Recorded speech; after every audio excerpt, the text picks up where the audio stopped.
उत्तराखंड से आज की बड़ी खबर आपको बता दें, जहां कोरोना पॉजिटिव मरीजों की संख्या 716 पहुंच गई है।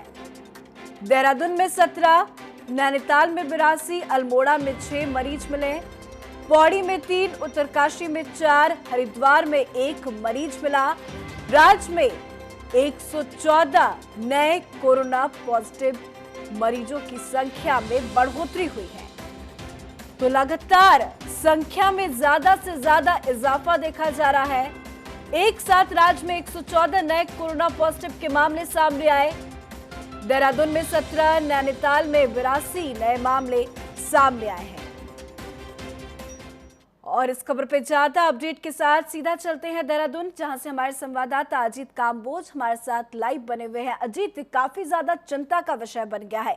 एकाएक ये बहुत ज्यादा नंबर है, 114 नए कोरोना पॉजिटिव मरीज मिले हैं। क्या कुछ अपडेट है अजीत? बिल्कुल पूजा, चिंता की बात जरूर है उत्तराखंड प्रदेश के लिए कि बीते रोज की अगर बात की जाए तो लगभग 216 नए केस कोरोना पॉजिटिव के सामने आए हैं, जिसके बाद चिंता बढ़ना लाजमी हो गया है उत्तराखंड प्रदेश के लिए।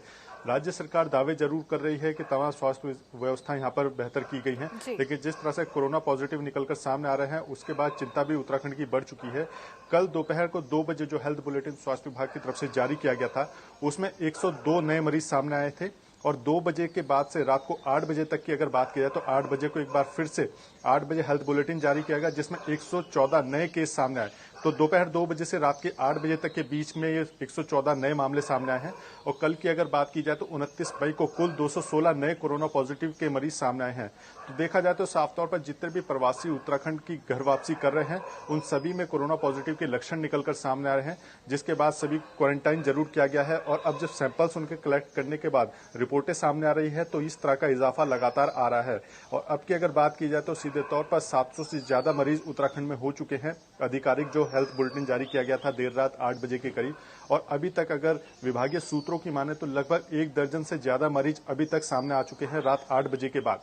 तो साफ है कि जो कोरोना पॉजिटिव मरीजों की संख्या है उत्तराखंड में वो लगातार बढ़ रही है। जी अजीत, एकाएक संख्या में वृद्धि देखी जा रही है और आप जैसा बता रहे हैं कि ज्यादा से ज्यादा जो संख्या है ये मजदूरों की भी है, तो ये चिंता लगातार बढ़ती जा रही है क्योंकि मजदूर काफी ज्यादा संख्या में अपने घर वापस उत्तराखंड पहुंचे हैं।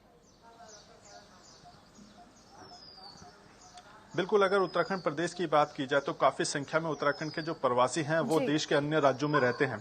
और सरकार के पास जो रजिस्ट्रेशन आए हैं अभी तक उनकी संख्या 2,60,000 से ज्यादा है, जिन्होंने घर वापसी की इच्छा जताई है। और अभी तक लगभग 1,75,000 के करीब घर वापसी कर भी चुके हैं। तो ऐसे में सरकार की अब कोशिश यही है कि जो भी उत्तराखंड में आता है उसको ज्यादा से ज्यादा इंस्टीट्यूशनल क्वारंटाइन किया जाए और तमाम ऐसी व्यवस्थाएं बनाई जाए जिसके बाद उनकी तमाम जो डिटेल्स है वो सरकार के पास मौजूद रहे। हालांकि सरकार ने अभी तक जितने भी लोग हैं, जितने भी कोरोना पॉजिटिव मरीज सामने आए हैं, सभी की आधिकारिक जानकारी सरकार के पास मौजूद है और सभी को क्वारंटाइन भी किया गया है। लेकिन जो प्रवासियों के आने का सिलसिला है वो लगातार उत्तराखंड में आ रहा है, उसके बाद ही ये तमाम जो संख्या है वो बढ़ रही है कोरोना पॉजिटिव मरीजों की। अब सरकार ने जरूर उत्तराखंड के भीतर उत्तराखंड को खोलने का काम जरूर किया है, लेकिन प्रवासी उत्तराखंडियों के आने से कोरोना संक्रमितों की जो संख्या है वो भी लगातार बढ़ रही है। जी अजीत, सरकार भी इस चीज को समझ रही है कि जब से उत्तराखंड लोग वापस पहुंच रहे हैं, जो भी प्रवासी है उनमें ज्यादा से ज्यादा कोरोना संक्रमण का खतरा फैल रहा है और ज्यादा संख्या में वृद्धि भी उनके वजह से हुई है। तो ऐसे में अब जो प्रवासी आ रहे हैं उनके लिए कुछ खास इंतजाम किया गया है? आते ही उनको क्वारंटाइन किया जा रहा है क्या? बिल्कुल पूजा, उत्तराखंड के जितने भी बॉर्डर्स एरिया हैं सभी जगहों पर तमाम सैंपल्स कलेक्ट किए जा रहे हैं और क्वारंटाइन को एक कंपलसरी यहां पर किया गया है कि जो भी उत्तराखंड में प्रवेश करेगा उसको क्वारंटाइन किया जाएगा। सिर्फ जो राहत दी गई है वो गर्भवती महिलाओं को दी गई है, बुजुर्गों को दी गई है और बच्चों को दी गई है, या कोई गंभीर अगर बीमार उत्तराखंड आता है तो उसको होम क्वारंटाइन की व्यवस्था दी गई है। इसके अलावा जो भी उत्तराखंड में प्रवेश करेगा सभी को इंस्टीट्यूशनल क्वारंटाइन होना पड़ेगा। सभी के सैंपल्स कलेक्ट किए जा रहे हैं और सरकार की कोशिश पूरी तरह से यही है कि जो भी लोग यहाँ पर प्रवेश करें वो सरकार की निगरानी में रहें। कम से कम 10 दिन उनको इंस्टीट्यूशनल क्वारंटाइन रखा जाए, उसी दौरान उनके सैंपल्स कलेक्ट होंगे, उसी दौरान उनकी रिपोर्ट भी सामने आ जाएगी।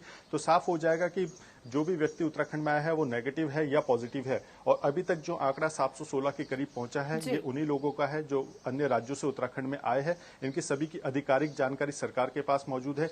इसलिए सरकार की तरफ से जो लगातार बयान आ रहा है कि घबराने की कोई जरूरत नहीं है। संख्या जरूर बढ़ रही है लेकिन सभी सरकार की निगरानी में है और सभी के बेहतर इलाज की व्यवस्था राज्य सरकार ने अपने स्तर से जी बिल्कुल अजीत, ऐसे में काफी ज्यादा जरूरी है कि ज्यादा से ज्यादा टेस्टिंग हो और बेहतर इलाज भी लोगों को मुहैया कराया जाए। बहुत बहुत शुक्रिया हमसे जुड़ने के लिए, तमाम अपडेट के लिए।